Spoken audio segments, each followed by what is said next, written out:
इस वीडियो में हम बात करने वाले हैं वैम्पायर डायरीज के सीजन 3 के एपिसोड नंबर 40। तो एपिसोड की शुरुआत होती है जहां हमें देखने को मिलता है एलिना ने मैट की हेल्प लेकर के एलारिक को हॉस्पिटल में एडमिट कर दिया है और एलिना मैट को बताती है कि फॉर एलारिक की सेफ्टी उसे आज रात के लिए हॉस्पिटल में ही रखा जाएगा। एलिना मैट को थैंक्स भी बोलती है उसकी इतनी ज़्यादा हेल्प करने के लिए। मैट थोड़ी देर में वहाँ से चला जाता है और एलिना भी हॉस्पिटल के बाहर निकल रही होती है। जैसे ही वो हॉस्पिटल के डोर के बाहर जाती है रेबेका उस पर अटैक कर देती है। वो इस बात से काफ़ी ज़्यादा गुस्सा थी कि होमकमिंग वाली रात पर एलिना ने उसको डैगर किया था। रेबेका उसे बाइट करने ही वाली होती है तभी एलाइजा आकर उसे रोक लेता है और एलिना को बचा लेता है। रेबेका ये बात जानती थी कि एलाइजा उससे ज़्यादा पावरफुल है और वो उसे नहीं हरा सकती, इसी वजह से वो वहाँ से चली जाती। वहीं नेक्स्ट डे हम देखते हैं जहाँ पर एलिना डेमन और स्टेफन को बताती है अपने और एलाइजा के बीच में हुए कन्वर्सेशन के बारे में। एलिना बताती है कि एलाइजा ने उससे कहा है कि उस फोर्थ कॉफिन में कोई और नहीं बल्कि ओरिजिनल विच एस्टर है। ये बात सुनकर स्टेफन शॉक्ड रह जाता है और उससे कहता है कि फोर्थ कॉफिन में तो क्लॉस को मारने के लिए कोई वेपन होना चाहिए था। लेकिन एलिना कहती है कि एलाइजा ने उसे बताया है कि एस्टर वापस जिंदा हो चुकी है और उसने क्लॉस को माफ़ भी कर दिया है। वो बताती है कि एलाइजा ने कहा था कि अब एस्टर अपनी फैमिली के साथ में शांति से रहना चाहती है और वो किसी को कुछ भी हार्म नहीं करेंगे। जिस पर स्टेफन कहता है कि क्लॉस हमें नहीं छोड़ेगा और सेल्वाटोर से बदला ज़रूर लेगा। लेकिन एलिना बताती है कि एलाइजा ने उसे प्रॉमिस किया है अब ओरिजिनल्स की तरफ से सेल्वाटोर या फिर उनके फैमिली फ्रेंड्स को कोई भी हार्म नहीं पहुंचाया जाएगा। तभी डोर बेल रिंग होती है और एलिना जाकर डोर ओपन करती है तो उसे डोर के बाहर एक इनविटेशन पड़ा मिलता है एक पार्टी का। वो जैसे ही उसको ओपन करती है उसमें लिखा होता है माइकल्स एंड फैमिली ने एक पार्टी में उन सभी को इनवाइट किया है। उसी इनविटेशन में पीछे एलिना के लिए एक सीक्रेट मैसेज लिखा था एस्टर का, जिसमें लिखा था it's time to Elina and Esther to meet. वहीं दूसरी तरफ हम देखते हैं जहां माइकल्स मेंशन में सभी पार्टी के लिए रेडी हो रहे थे। वहीं रेबेका और क्लॉस में थोड़ी सी नोकझोंक होने लगती है जिस पर क्लॉस उससे कहता है कि क्या तुम चाहती हो मैं तुम्हें फिर से डैगर कर दूं। जिस पर रेबेका कहती है कि अब तुम्हें हमें डराने के लिए इसके अलावा कोई और तरीका सोचना होगा। वहीं कोल आकर के बीच में बात करने लगता है तभी वहाँ पर एस्टर आ जाती है और आकर वो क्लॉस को दूसरे रूम में ले जाती है अपने साथ में। वहाँ ले जाकर एस्टर कहती है कि तुम्हें ऐसे लड़ाई झगड़ा नहीं करना चाहिए, लेकिन क्लॉस गुस्से में कहता है कि आपने तो कहा था कि हम सबको अब साथ में एक फैमिली की तरह खुशी खुशी रहना है। क्लॉस कहता है कि अभी एक दिन ही नहीं हुआ है पूरा और कोल और रेबेका मिलकर उसको टीज कर रहे हैं। ये सुनकर एस्टर कहती है कि तुमने उनको 90 साल तक डैगर करके एक कॉफिन में बंद करके रखा है तो उन्हें तुम्हें माफ करने में थोड़ा सा तो टाइम लगेगा। जिस पर क्लॉस कहता है कि तुमने तो मुझे एक पल में ही माफ कर दिया। तभी एस्टर बताती है कि मैं अदर साइड से हमेशा तुम लोगों के ऊपर नजर रखे हुई और हमेशा से चाहती थी कि मैं एक बार फिर से फैमिली को रीयूनाइट करके लोगों के साथ में रहूं और तुम्हें माफ करने से ये चीज पॉसिबल हो पाई है। तो हाँ, मैंने तुम लोगों को माफ किया और मैं तुम लोगों के साथ। वही टीज करते हुए क्लॉस से एस्टर कहती है कि आज रात की पार्टी में तुम अपनी डेट के तौर पे किसको साथ में लाओ। वहीं दूसरी तरफ हम देखते हैं जहाँ पर स्टेफन डेमन और एलिना में बहस हो रही होती है। डेमन चाहता था कि वो पार्टी में ना जाए, आखिर एस्टर ने ही विकी को भेजा था एलिना को मारने के लिए और शायद से उस पार्टी में वो और भी कुछ कर सकती है। लेकिन एलिना का मानना था कि वो जानना चाहती है कि आखिर किस लिए एस्टर उससे मिलना चाहती है और इन सब का रीज़न क्या है। इस वजह से एलिना उससे मिलना चाहती है। लेकिन स्टेफन भी एलिना के साथ होता है पर डेमन उनको सपोर्ट नहीं कर रहा होता है। वहीं एलिना कहती है कि कोई ना कोई तो रीज़न होगा जो वो डेड विचेस पानी को फोर्थ कॉफिन का सपना दिखाती। डेमन स्टेफन के ऊपर काफी ज्यादा नाराज हो जाता है और कहता है कि तुम्हारी जिम्मेदारी होनी चाहिए थी कि तुम एलिना को सेफ रखो और बदले में तुम उसे इतने आसानी से मौत के मुंह में जाने दे रहे हो। पर स्टेफन कहता है कि एलिना को सेफ रखने की जिम्मेदारी मेरी नहीं बल्कि डेमन की है। वहीं दूसरी तरफ हम देखते हैं जहाँ कैरोलाइन को टाइलर का एक मैसेज मिलता है और वो उससे माफी मांगता है कि वो टाउन छोड़कर बिना बताए चला गया और वो कहता है कि वो बेन की उसी ट्रेनिंग को कर रहा है जिससे वो सायर बॉन्ड को ब्रेक कर सके और फिर वो वापस आ जाएगा। वहीं कैरोलाइन को भी उस पार्टी का इनविटेशन मिलता है लेकिन वो जाने का मूड नहीं बनाती है। तभी दूसरी तरफ हम देखते हैं जहाँ पर बार में कैरोलाइन और एलिना मिलती हैं और पार्टी के बारे में बात कर। एलिना चाहती थी कि कैरोलाइन उसके साथ चले लेकिन कैरोलाइन मना करती है।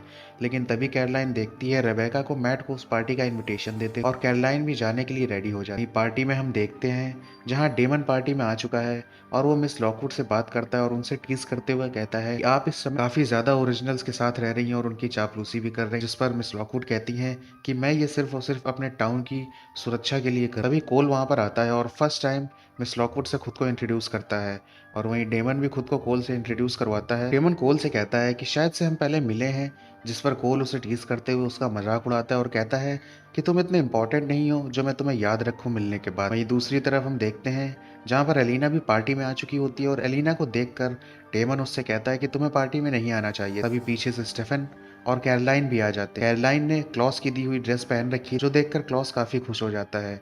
वो कैरोलाइन से बात करने की कोशिश करता है, लेकिन कैरोलाइन उसको फुल्ली इग्नोर कर देती है। वहीं दूसरी तरफ स्टेफन, डेमन और एलिना एक साथ पार्टी में एंट्री करते हैं। तभी क्लॉस वहाँ पे सबको डांस के लिए बुलाता है। एलिना वहाँ से एस्टर से अकेले मिलने जाना चाहती है, लेकिन डेमन उसे रोक लेता है और डांस करने लगता है। डांस करते करते डेमन उससे कॉम्प्लीमेंट करता है और कहता है कि तुम काफी अच्छी लग रही हो इस ड्रेस में। वहीं दूसरी तरफ क्लॉस भी कैरोलाइन के साथ डांस कर रहा होता है और डांस करते करते वो उसे कॉम्प्लीमेंट करता है कि मेरी दी हुई ड्रेस में तुम काफी अच्छी लग रही। तभी सभी पार्टनर स्विच करते हैं। डेमन रेबेका के साथ डांस करने लगता है और एलिना स्टेफन के साथ। और इसी बीच एलिना स्टेफन को लेकर पार्टी से धीरे से बाहर चली जाती है और वहां जाकर स्टेफन से कहती है कि वो एस्टर से अकेले मिलने जाना चाहती है, लेकिन शायद से डेमन उसे ये करने नहीं देगा। वो कहती है कि मैं तुम्हारी हेल्प चाहती हूँ ताकि मैं एस्टर से मिल सकूं अकेले में जा। स्टेफन एलिना की हेल्प करने के लिए मान जाता है और वहीं दूसरी तरफ एलिना डेमन को एक रूम में बुलाती है और जैसे ही डेमन उस रूम में पहुंचता है, स्टेफन उसकी नेक स्नैप कर देता है और वो बेहोश हो जाता है। इस चीज का फायदा उठाते हुए एलिना निकल जाती है एस्टर से मिलने के लिए। तभी रास्ते में उसे एलाइजा मिलता है, लेकिन वो मिलकर एलिना से कहता है कि मुझे मेरी माँ पर शक है और शायद से वो हम सिबलिंग्स के खिलाफ कोई चाल चल रही है, इसीलिए मैं चाहता हूँ कि तुम जो भी बात करो वो मुझे ज़रूर बताओ।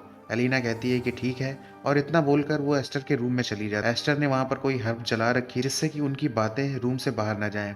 एलिना मिलकर एस्टर से पूछती है कि तुम मर गई थी तो फिर तुम जिंदा कैसे। इस पर एस्टर बताती है कि जब वो मरी उसकी फ्रेंड अयाना ने उसकी बॉडी को प्रिजर्व कर दिया था, लेकिन क्योंकि उसने वैम्पायर जैसे मॉन्स्टर्स को क्रिएट किया था, इस वजह से उसे अदर साइड में इतने समय तक पनिशमेंट के लिए रखा गया। एस्टर बताती है कि अब वो अपनी गलती सुधारना चाहती है और इसी वजह से उसे एलिना की हेल्प चाहिए। वहीं दूसरी तरफ हम देखते हैं जहां पर क्लॉस और कैरोलाइन डांस कर रहे होते हैं और वहीं क्लॉस कहता है कि तुम मुझे काफी अच्छी लगती हो, जिस पर कैरोलाइन कहती है कि तुमने मुझे इस पार्टी में क्यों बुलाया। क्लॉस बताता है कि तुम काफी अच्छी हो, स्ट्रांग हो और हैंडसम भी हो, इस वजह से ही मैंने तुम्हें इस पार्टी में बुलाया है। और वहीं दूसरी तरफ एस्टर एलिना को बता उसने ये पार्टी अपनी फैमिली को रियूनाइट करने के लिए नहीं, बल्कि अपने सारे के सारे बच्चों को एक साथ मिलाने के लिए दी है। वो इस पार्टी में एक्सपेल करेगी एलिना के ब्लड की हेल्प, जिससे वो अपने सारे के सारे बच्चों को लिंक कर ले। वो कहती है वो सबको तो इससे लिंक कर लेगी, लेकिन सब क्लॉस के जितने स्ट्रांग नहीं है, इसी वजह से वो लिंक हो जाए, लेकिन क्लॉस नहीं होगा।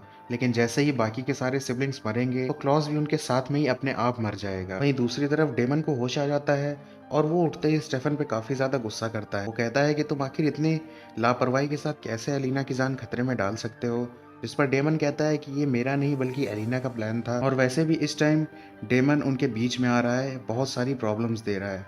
वहीं दूसरी तरफ हम देखते हैं जहां पर रेबेका कोल के साथ में प्लान बना, वो मैट को बाहर लेकर आएगी और कोल उसे मार देगा। जैसे ही वो मैट को बाहर लेकर जाती है, बाहर थोड़ी ठंड और मैट उसे अपनी जैकेट ऑफर करता है। ये चीज देखकर रेबेका काफी खुश हो जाती है और वो मैट को मारने का प्लान कैंसिल कर देती है और पार्टी में उसे वापस ले आती है। तभी एस्टर के पास से एलिना भी बाहर आती है और उसके आते ही एलाइजा उसे रोककर पूछता है कि उसने क्या कहा, जिस पर एलिना बताती है उसने सच में क्लॉस को माफ कर दिया है और उसकी कोई इविल प्लानिंग नहीं, वो बस अपने बच्चों के साथ रहना चाहती है। इतना कहकर वो पार्टी ज्वाइन कर लेती है और तभी एस्टर पार्टी में आती है और एक फैमिली स्पीच के बाद वो सबको शैंपेन सर्व करवाती है, जिसमें एलिना के ब्लड के साथ में स्पेल किया होता है। उसके सभी बच्चे वो शैंपेन पी लेते हैं और वहीं दूसरी तरफ क्लॉस कैरोलाइन को लेकर एक रूम में जाता है और उसे अपनी पेंटिंग्स दिखाने लगता है। वो दिखाते वो कैरोलाइन के साथ फ्लर्ट करने लगता है, लेकिन कैरोलाइन गुस्से में उससे कहती है कि तुम्हारी वजह से मुझे और टाइलर को अलग होना पड़ा।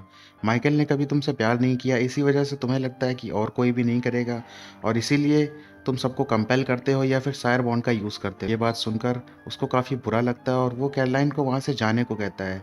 कैरोलाइन गुस्से में अपने हाथ से वो ब्रेसलेट निकाल कर फेंक देती है जो उसने उसको बर्थडे पार्टी पर गिफ्ट किया था। वहीं दूसरी तरफ हम देखते हैं जहाँ पर एलिना पार्टी में होती है और डेमन उसे जबरदस्ती पार्टी से ले जाने लगता है। तभी एलिना उसे रोक देती है और कहती है कि मैं नहीं जाऊँ। इस पर डेमन उससे कहता है कि मैं तुम्हारी सेफ्टी चाहता हूँ और मैं तुमसे प्यार करता हूँ, इसी वजह से मैं ऐसा सब कर रहा हूँ। ये सुनकर एलिना फ्रस्ट्रेटेड होकर गुस्से में कह देती है कि तुम्हारी सबसे बड़ी प्रॉब्लम यही है कि तुम मुझसे प्यार करते हो। डेमन गुस्से में आकर कहता है कि मैं जब इमोशनलेस था तभी ठीक था, क्योंकि जब से मेरे अंदर इमोशंस आ गए और मैं तुम्हारी परवाह करने लगा हूँ, तब से मैं तुम्हारे और स्टेफन के लिए काफी प्रॉब्लम बन चुका हूँ। वहीं दूसरी तरफ पोल रेबेका से पूछता है मैट को मारने के प्लान के बारे में, जिस पर रेबेका मना कर देती है और कहती है कि वो मैट मैट से दूर रहे, लेकिन कोल उसकी बात नहीं मानता और जैसे ही वो मैट को अकेले में देखता है उस पर अटैक कर देता है। लेकिन तभी वहाँ डेमन आ जाता है और वो कोल से लड़ने लगता है। मैट को बचाते हुए वो कोल की नेक स्नैप कर देता है और उसको वहीं बेहोश कर देता है। उनकी फाइट की आवाज़ सुनकर सारे ओरिजिनल्स और वहीं डेमन और स्टेफन, एलिना सब आ जाते हैं वहीं पर, और वहीं देखते हैं कि डेमन को इससे कोई भी फर्क नहीं पड़ा और वो वहाँ से पार्टी से सीधे चला जाता है। अभी दूसरी तरफ हम देखते हैं कि कैरोलाइन भी अपने घर पहुँच चुकी है और घर जाने के बाद में वो अपने बेड पर देखती है एक गिफ्ट। ये देखकर वो सोचती है कि फिर से क्लॉस ने उसे कुछ महंगा गिफ्ट भेजा है, लेकिन जैसे ही वो उसको ओपन करती है वो देखती है उसके अंदर कैरोलाइन की एक पेंटिंग है जो कि क्लॉस ने खुद बनाई है और साथ में ही उस पर एक मैसेज भी है जिसमें लिखा है थैंक्स फॉर योर ट्रूथ। वहीं दूसरी तरफ हम देखते हैं जहाँ पर एस्टर रेबेका और कोल के इस बर्ताव की वजह से काफी ज्यादा गुस्से में, और वहीं वो एलाइजा से कहती है कि तुम्हें इन दोनों को समझाना चाहिए, और एलाइजा कहता है हाँ मैं बिल्कुल ऐसा करूँ। ये सुनकर एस्टर कहती है कि काश तुम्हारे जैसे ही मेरे सारे बेटे और सारे बच्चे होते तो मुझे बहुत अच्छा लगता। एलाइजा वहां से चला जाता है और तभी फिर वहां पर आता है। वो आकर एस्टर से कहता है कि क्या आपने प्लान चेंज कर दिया, जिस पर एस्टर कहती है नहीं, उसका प्लान वही है और वही बना रहेगा। फिर उससे कहता है कि वो टाइम आने पर खुद से ही अपनी कुर्बानी दे देगा ताकि क्लॉस को मारा जा सके। और थोड़ी देर में एस्टर अपना स्पेल कास्ट करती है और सारे के सारे सिबलिंग्स आपस में लिंक हो जाते हैं। वहीं दूसरी तरफ हम देखते हैं स्टेफन एलिना को घर छोड़ने जा रहा था। तभी एलिना स्टेफन से कहती है कि शायद से उसने एलाइजा से झूठ बोल के गलत किया और उसकी वजह से अब एलाइजा भी मारा जाएगा।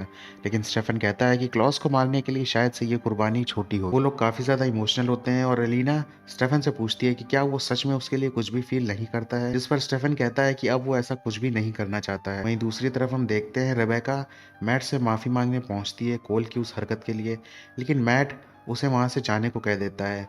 तभी उस बार में डेमन मिलता है रेबेका को और वो रेबेका से कहता है कि मुझे पता है रिजेक्ट होने के बाद में कैसा लगता है और मैं भी आज ऐसा ही फील कर रहा हूँ, कम्प्लीटली रिजेक्टेड। तभी वो दोनों आपस में बात करने और फ्लर्ट करने लगते हैं और थोड़ी देर में वो हमें सेल्वेटोर हाउस में दिखते हैं साथ। और इसी के साथ में वैम्पायर डायरीज के सीजन 3 का एपिसोड नंबर 14 खत्म होता है। अगर आपको वीडियो अच्छा लगा हो वीडियो को लाइक कर देना, चैनल को सब्सक्राइब करके बेल आइकन दबा देना। मैं मिलता हूँ आपसे नेक्स्ट वीडियो में, तब तक के लिए गुड बाय।